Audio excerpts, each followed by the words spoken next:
सैटिका के बारे में थोड़ा बताइए सर, क्या होता पैरों में है? दर्द रहता है जो। अच्छा, मैं बताऊँ जो सैटिका है ना, सैटिका एक्चुअली एक नर्व का नाम है जो हमारी बैकबोन से, रीढ़ की हड्डी से निकलती है।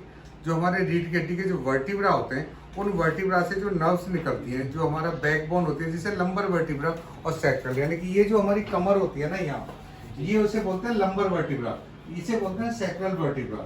तो यहाँ से बहुत सारी नसों को मिला के ये जो नर्व हमारे पैर के अंदर जाती है दोनों साइडों में, और पैर से यहाँ से जाके नीचे तक नर्व होती है, इसे हम क्या बोलते हैं, सैटिका, सैटिका नर्व। अब इस सैटिका नर्व में जब दर्द आने लगे तो इसे बोलते हैं सैटिका का पेन। अब इस सैटिका का पेन कैसे होता है ये मैं आपको बताता हूँ। ये जो सैटिका नर्व का दर्द है, इसका कारण क्या होता है? कई बार कुछ बीमारियां होती हैं, जैसे हर्पिस होगी, हमारे पीछे हर्पिस हो गया, कोई अंदर इन्फेक्शन हो गया, या कई बार देखा है एलोपैथी डॉक्टर का इंजेक्शन लगा देते हैं। जब गलत इंजेक्शन लग जाता है, जैसे यहाँ इंजेक्शन लगाया तो देखा नर्व के अंदर इंजेक्शन लग गया। कई बार क्या है, कमर में हमारे चोट लग गई, जैसे ऊपर से गिर गए हम, रोड पे एक्सीडेंट हो गया, चोट लग गई। या कई बार अंदर एक अर्थराइटिस होता है, रूमेटॉइड अर्थराइटिस, या HLA-B27 जिसे हम पॉजिटिव आने लगे, जिसे बोलते हैं हम एंक्लोजिंग स्पॉन्डिलोसिस।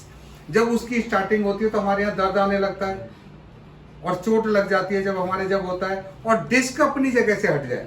डिस्क क्या होता है? जैसे हमारे वर्टिब्रा है और ये बीच में डिस्क रखी हुई है और ये फिर वर्टिब्रा है, ऐसे हमारा वर्टिब्रा मिलके बना हुआ है। अगर ये अपनी जगह से ऐसे हट जाएगी तो इसमें क्या होगा, नसों पे दबाव आ जाएगा, और वो जो नसों का दबाव है वो पैरों तक जाना शुरू हो जाएगा, और वो पैरों में हमें दर्द होगा। जब ज्यादा अगर सैटिका बढ़ गई तो उसमें सुन्नपन भी आ जाएगा, पैरों में सुन्नपन होने लगेगा। दर्द ऐसा लगेगा जैसे टच टच हो रहा है, इलेक्ट्रिक शॉक की तरह लगेगा, जैसे ना हमारा बिजली का करंट लग गया, और पैर में चलने में दिक्कत होने लगेगी। और दर्द कई बार इतना ज्यादा हो जाता है कि बैठने में, चलने में बहुत बड़ी समस्या खड़ी हो जाती है। थ्रोबिंग टाइप का दर्द, जैसे फटेगा, मांसपेशी में ऊपर से नीचे तक भी जा सकता है, और कुछ मांसपेशियों में भी दर्द हो सकता है, और ये सुन्नपन आने लगे। और जब पैरों से चप्पल निकल के भागने लगे, पैरों से चप्पल भी ना पकड़ पाए हम, तो उस टाइम पर ये जो सैटिका का जो नर्व सप्लाई हमारी वीक हो जाए, तो मांसपेशियां चलने लगे, पैर लड़खड़ाने लगे, होम्योपैथिक दवाई वहां से इस सैटिका को ठीक कर लेती है। अब इस सैटिका को ठीक करने के लिए हमें करना क्या होता है, इसमें कुछ जांच करानी होती है, जैसे हम कमर का एक्सरे कराएं या MRI कराएं। उस टाइम पर क्या होगा कि हड्डियों के अंदर चेंजेस आ जाते हैं। डिस्क कोलैप्स अगर हो गया है तो वहाँ खिंचाव आ गया है, तो जो उन नसों पे जब दबाव पड़ जाता है तो उसे होम्योपैथिक दवाई क्या करती है, उसको नसों को ताकत दे देती है। उनको ताकत देंगे, या नसों पर प्रेशर पड़ा हुआ है अभी मैं एक्सरसाइज बताऊंगा, उस एक्सरसाइज से वो नस निकलेंगी और उसके अंदर उन नसों को हम दवाई से ताकत दे देंगे। होम्योपैथी में इसकी बहुत बढ़िया दवा है। इन दवाइयों के अंदर जैसे हमें एक रीढ़ की हड्डी में जब हमारे बहुत ज्यादा दिक्कत होती है तो कोशिश करना चाहिए कि हमें हार्ड बेड यूज करें, सोने के लिए हार्ड बेड, जब दर्द ज्यादा होता है।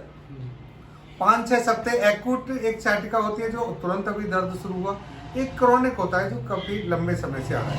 एक्यूट प्रॉब्लम में रेस्ट बहुत जरूरी है, और करीब 6 सप्ताह हमें इसमें रेस्ट रखना हमारे लिए बहुत जरूरी है। दूसरा, जब इसमें सिकाई, बैकबोन की सिकाई, वाटर बोतल से, हीट से हम बैकबोन की सिकाई कर सकते हैं। उल्टा लेट के थोड़ी मसाज उस पर दे सकते हैं। साथ में होम्योपैथिक मेडिसिन आती है। सबसे जो अच्छी मेडिसिन आती है डीप एक्टिंग मेडिसिन, जो हमारे अर्थराइटिस को भी हटाएगी, मेडोरिनम 1M, मेडोरिनम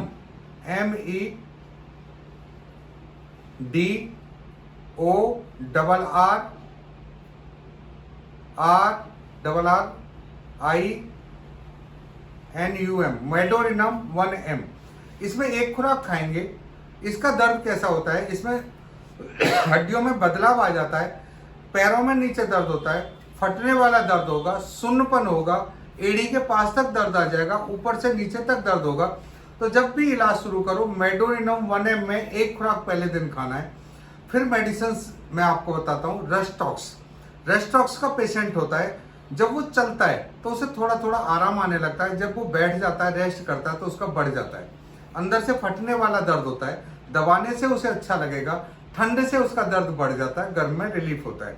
ऐसे ही sciatica, अगर बाई साइड में sciatica हो रहा है तो कोलोसिंथ 200 पोटेंसी में दवा एक खुराक रोज लेंगे, मेडोरिनम 1 ml लेके फिर कोलोसिंथ 200 एक खुराक रोज 15 दिन लेंगे तो उससे sciatica ठीक होता है।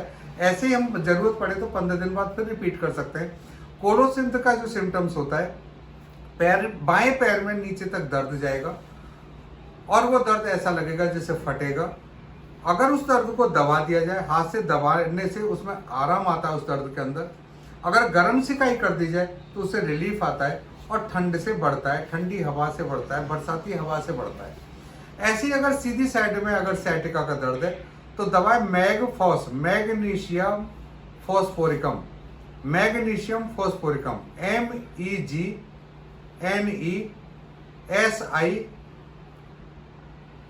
Magnesium phosphoricum, PHOS। इसे 200 पोटेंसी में जब सीधी साइड में दर्द हो रहा है और इसका दर्द भी कोलोसिंथ की तरह होता है, अंतर यह है कि बाई साइड में कोलोसिंथ और सीधी साइड में मैगफॉस। टस दर्द होगा, फटने वाला दर्द होगा, दबाने से अच्छा लगेगा, गर्मी से अच्छा लगेगा, ठंड से दर्द बढ़ेगा और नीचे ऊपर से नीचे तक पैर में दर्द जाएगा, ऐसे दबा कर रोकना पड़ेगा तो मैगफॉस 200। और अगर सुन्नपन आने लगे, पैरों में सुन्नपन आने लगे तो नेफाइलिनम, GNAPHLLIUM, नेफाइलिनम 30 पोटेंसी में दिन में 3 बार लेंगे तो सुन्नपन भी हटेगा और पेशेंट ठीक होगा। मेडोरिनम 1 ml लेके हम नेफाइलम सिम्टम के हिसाब से या कोलोसिंथ या मैग्नीशियाफॉस ये दवा लेंगे, लेकिन मैगफॉस जरूरी है।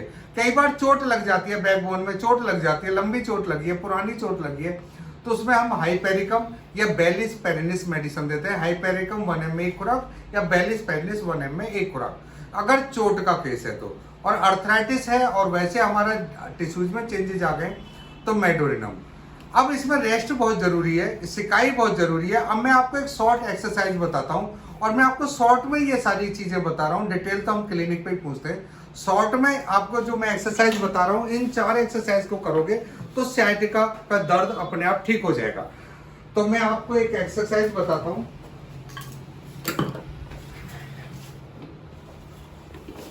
इसे जब sciatica में, वैसे हार्ड बेड पे जब एक्यूट प्रॉब्लम होती है, जब बहुत तेज दर्द होता है तो हमें रेस्ट करना चाहिए हार्ड बेड पे। और जब हमारी एक्यूट प्रॉब्लम ठीक हो जाती है, जब नई जो बीमारी है वो थोड़ा आराम आ जाता है, उसके बाद इसका एक्सरसाइज करना जरूरी है। एक्सरसाइज के लिए हमें क्या करना होता है, हमें ऐसे उल्टा लेटना है, ऐसे उल्टा, और ये उल्टा लेटने के से ये बिल्कुल सीधा रखना है, रिलैक्स। ये वाली एक्सरसाइज बच्चे ऐसे चलाते थे, आप ऐसे भी पैर चला सकते हैं, ये वाला। उसके बाद आपने ये एक्सरसाइज रखनी है ऐसे, ये एक्सरसाइज, ये 10 तक गिनती गिननी है आपने, और 10 तक गिनती गिनने के बाद फिर आपने ऐसे 3 बार करना है। फिर ऐसे ये धीमे धीमे धीमे धीमे खड़ा होना है, ये 3 बार एक्सरसाइज करना है। उसके बाद आपने ऐसे लेटना है, हाथों को यहां रखना है और एक पैर को इसको ऐसे उठाना है 30 के एंगल पर, और इसमें 1 2 3 4 ऐसे 1001 1002 1003 ऐसे आपने 10 तक गिनती गिननी है। फिर आपने इस बाएं पैर को ऐसे उठाना है, ये 10 तक गिनती करनी है, ऐसे 3 बार करना है। उसके बाद में आपने इसको क्या करना है, सिर को ऐसे, जब आप ऐसे रिलैक्स होकर लेटेंगे तो ये एक्सरसाइज मैंने बताई, ये एक्सरसाइज मैंने बताई। फिर आपने इसको ये ऐसे उठाना है और पैरों को ऐसे उठाना है, इसे नौका आसन बोलते हैं। ये वाली एक्सरसाइज आप करेंगे। फिर देखो दोबारा, हम हाथ यहां रखेंगे, ऐसे भी हम रख सकते हैं, ऐसे भी रख सकते हैं, और इसको ऐसे गर्दन ऐसे ऊपर, हाथ को ऐसे, और ऐसे नौकासन ऐसे। ये वाली एक्सरसाइज आप करेंगे तो ये sciatica आपका ठीक हो जाएगा।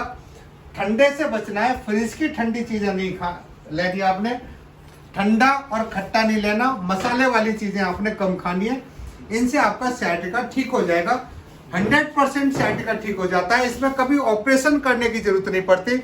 अगर इतना सुन्नपन आ जाए कि हमारे पैरों से निकल के चीजें चली जाती हैं तो वहां से हम sciatica को ठीक कर लेते हैं। चावल, उड़द की दाल, राजमा, रात के खाने में ठंडा पानी और अपना ये दही मठा रात के खाने में नहीं खाना, और इससे ही आपका ये बीमारी ठीक हो जाएगी।